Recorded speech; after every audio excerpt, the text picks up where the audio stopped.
வணக்கம். இது அதிர்வின் இன்றைய பிரதான செய்திகள். முதலில் தலைப்புச் செய்திகள். பேருந்து நிலையத்தில் பெண் ராணுவ சிப்பாய்க்கு அரங்கேறிய அதிர்ச்சி சம்பவம்.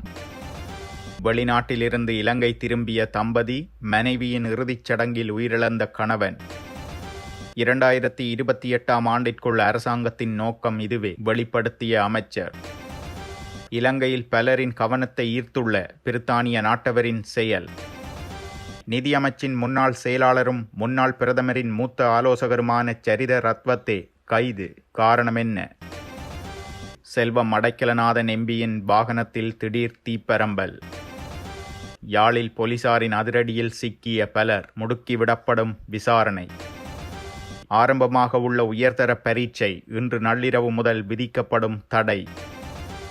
கௌபே டிஜிட்டல் பணம் செலுத்துதல் பரிவர்த்தனை 1 பில்லியனை தாண்டியது.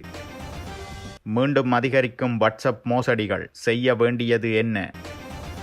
யாழ்ப்பாணம் மத்திய பேருந்து நிலையத்தில் பேருந்துக்காக காத்திருந்த ராணுவ பெண் சிப்பாய் ஒருவரின் கைப்பையை திருடிய சந்தேக நபரை ஐஸ் போதைப் பொருளுடன் போலீசார் கைது செய்துள்ளனர். பேருந்துக்காக பெண் சிப்பாய் காத்திருந்த வேளை அவரது கைப்பையை திருடிக்கொண்டு சந்தேக நபர் தப்பியோடியுள்ளார். கைப்பையில் உள்ள 1 பவுன் நகை, பணம் மற்றும் முக்கிய ஆவணங்கள் காணப்பட்ட நிலையில் அது தொடர்பில் சிப்பாய் யாழ்ப்பாண போலீஸ் நிலையத்தில் முறைப்பாடு செய்துள்ளார். முறைப்பாட்டின் பிரகாரம் விசாரணைகளை முன்னெடுத்த போலீசார் சந்தேக நபர் கொடிகாமம் பகுதியில் பதுங்கியிருப்பதாக கிடைத்த ரகசிய தகவல்களுக்கு அமைய சம்பவ இடத்திற்கு விரைந்த போலீஸ் குழு ஒன்று சந்தேக நபரை கைது செய்துள்ளது. சந்தேக நபரை கைது செய்த வேளை சந்தேக நபரின் உடைமையில் இருந்த ஐஸ் போதைப் பொருளையும் போலீசார் மீட்டுள்ளனர். கைது செய்யப்பட்ட நபரை யாழ்ப்பாணம் போலீஸ் நிலையத்தில் தடுத்து வைத்து போலீசார் விசாரணைகளை முன்னெடுத்துள்ளனர். இதேவேளை யாழ்ப்பாணத்தில் வழிப்பறி கொள்ளையில் ஈடுபட்ட குற்றச்சாட்டில் தேடப்பட்டு வந்த நபர் உட்பட மேலும் 6 பேர் ஐஸ் போதைப் பொருளுடன் கைது செய்யப்பட்டுள்ளனர். யாழ்ப்பாண போலீசாருக்கு கிடைத்த தகவலின் அடிப்படையில் ஐஸ் போதைப் பொருளை உடைமையில் வைத்திருந்த குற்றச்சாட்டில் 6 பேரை கைது செய்து போலீஸ் நிலையத்தில் தடுத்து வைத்து விசாரணைகளை முன்னெடுத்து வருகின்றனர். அதேவேளை யாழில் கொள்ளை சம்பவங்கள், குற்றச் செயல்கள் அதிகரித்து வரும் நிலையில் கொள்ளையர்களின் கொட்டத்தை அடக்க போலீசார் தீவிர நடவடிக்கைகளை செயற்படுத்தி வருகின்றமையும் குறிப்பிடத்தக்கது.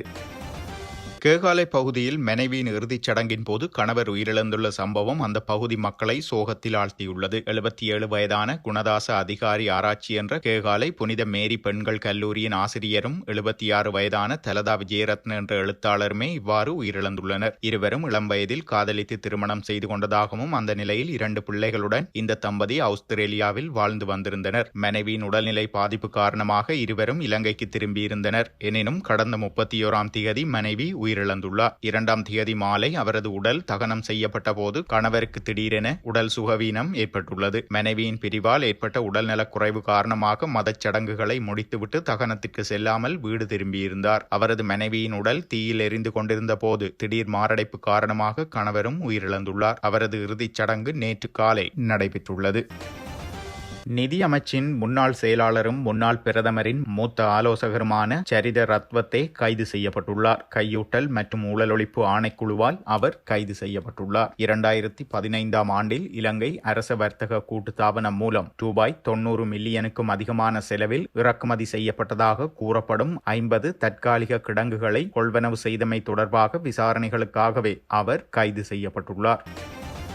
கரை தொம்சன் என்ற பிரித்தானிய நாட்டவர் எங்கிலாந்தையே புத்ததாச தேரர் என்ற பெயரில் வெளிவத்த விஜயானந்த பிரிவேனா விகாரையில் துறவரம் பூண்டுள்ளார். இங்கிலாந்தில் ஆசிரியராக இருந்த இவர் சுனாமி அனர்த்தத்தின் போது விஜயானந்த விகாரையின் விகாராதிபதி தவளம சித்த தேரருடன் இணைந்து பல நிவாரணப் பணிகளை முன்னெடுத்திருந்தார். இந்த நிலையில் அவர் துறவரம் பூண்டுள்ளதாக தகவல்கள் வெளியாகியுள்ளன. இதே வெளிவத்த விஜயானந்த விகாரையில் 1880ஆம் ஆண்டு பௌத்த மறுமலர்ச்சிக்கு வித்திட்ட அமெரிக்கரான கேர்னல் ஹென்றி ஸ்டீல் ஓல்காட் பௌத்தத்தை தழுவி இலங்கை முதல் பௌத்த தர்ம பாடசாலையான விஜயானந்த தம்ம பாடசாலையை நிறுவினார் என்பது குறிப்பிடத்தக்கது. வன்னி மாவட்ட நாடாளுமன்ற உறுப்பினர் அடைக்கலநாதனின் வாகனத்தில் திடீர் தீப்பரம்பல் ஏற்பட்டுள்ளது. இந்த சம்பவம் வவுனியா பட்டாணிச்சி புளியங்குளம் பகுதியில் நேற்று முன்தினம் மாலை இடம்பெற்றுள்ளது. ஜனநாயக தமிழ் தேசிய கூட்டணியின் வன்னி மாவட்ட நாடாளுமன்ற உறுப்பினரும் டெலோ அமைப்பின் தலைவருமான செல்வம் அடைக்கலநாதனின் வாகனம் மன்னார் வீதியில் பயணித்த போது வவுனியா பட்டாணிச்சி புளியங்குளம் பகுதியில் அவரது வாகனத்தின் மின்சார சீரின்மை காரணமாக தீப்பரம்பல் ஏற்பட்டதாக தெரிவிக்கப்படுகிறது. இதனை அடுத்து வாகன சாரதியும் அப்பகுதியில் நின்றவர்களும் துரிதமாக செயற்பட்டு தீயை கட்டுக்குள் கொண்டு வந்திருந்தனர். இந்த சம்பவத்தின் போது வாகனத்தில் நாடாளுமன்ற உறுப்பினர் செல்வம் அடைக்கலநாதன் பயணிக்கவில்லை என்பது குறிப்பிடத்தக்கது. இலங்கையின் அரசு சேவைகளுக்கான டிஜிட்டல் பணத்தை செலுத்துவதை இயக்கும் பாதுகாப்பான இணையவழி தளமான கௌபே இதுவரை $1 பில்லியன் அதிகமான பரிவர்த்தனைகளை செயற்படுத்தியுள்ளது. வரிகள், அபராதங்கள், பயன்பாட்டு பில்கள், கல்வி கட்டணங்கள் மற்றும் பிற அரசு சேவைகளுக்கு பாதுகாப்பான மற்றும் வசதியான பணம் செலுத்துவதை எளிதாக்கும் வகையில் இந்த தளம் உருவாக்கப்பட்டுள்ளது. அந்த வகையில் இந்த தளமானது இன்று வரை 40,920 பரிவர்த்தனைகளை நிறைவு செய்துள்ளதாக தகவல்கள் தெரிவிக்கின்றன. இந்த நிலையில் சுமார் 200 அரசு நிறுவனங்கள் தற்போது கௌபே அமைப்புடன் இணைக்கப்பட்டுள்ளமை குறிப்பிடத்தக்கது.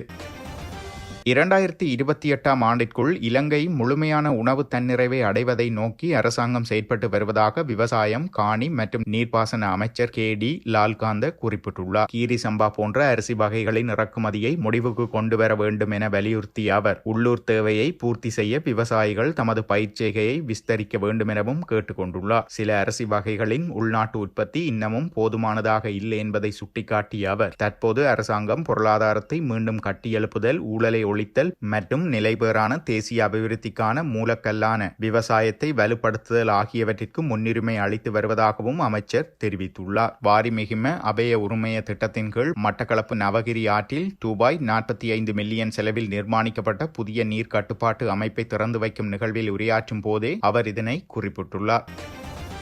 ஊடுருவல் செய்யப்பட்ட கணக்குகள் ஊடாக மற்றும் பண ஆசை காட்டி வாட்ஸ்அப் வழியாக பணம் கோரி மோசடி செய்யப்படும் தொடர்பான முறைப்பாடுகள் அதிகரித்துள்ளதாக குற்றப்புலனாய்வு திணைக்களம் தெரிவித்துள்ளது. கடந்த சில நாட்களாக குற்றப்புலனாய்வு திணைக்களத்திற்கு இதுபோன்ற முறைப்பாடுகள் அதிகளவில் கிடைத்துள்ளதாக அதன் உதவி போலீஸ் அத்தியட்சகர் WG ஜேனத்ஸ்ரீ தெரிவித்துள்ளார். வாட்ஸ்அப் குழுக்களை பயன்படுத்தும் போது இந்த மோசடிகள் குறித்து அதிக கவனம் செலுத்தப்பட வேண்டும் என்றும் அவர் வலியுறுத்தியுள்ளார். மேலும் யாராவது நன்கு தெரிந்தவர்கள் வாட்ஸ்அப் ஊடாக அவசர பண உதவிகள் கேட்டாலும் உடனடியாக அந்நபருக்கு சாதாரண தொலைபேசி அழைப்பு மூலம் அவரை தொடர்பு கொண்டு உறுதி செய்ய வேண்டும் எனவும் வலியுறுத்தப்படுகிறது. 2025ஆம் ஆண்டுக்கான கல்வி பொதுத்தராதர உயர்தர பரீட்சைக்கான தனியார் வகுப்புகள், விரிவுரைகள் மற்றும் கருத்தரங்குகள் அனைத்திற்கும் இன்று நள்ளிரவு முதல் தடை விதிக்கப்பட்டுள்ளது.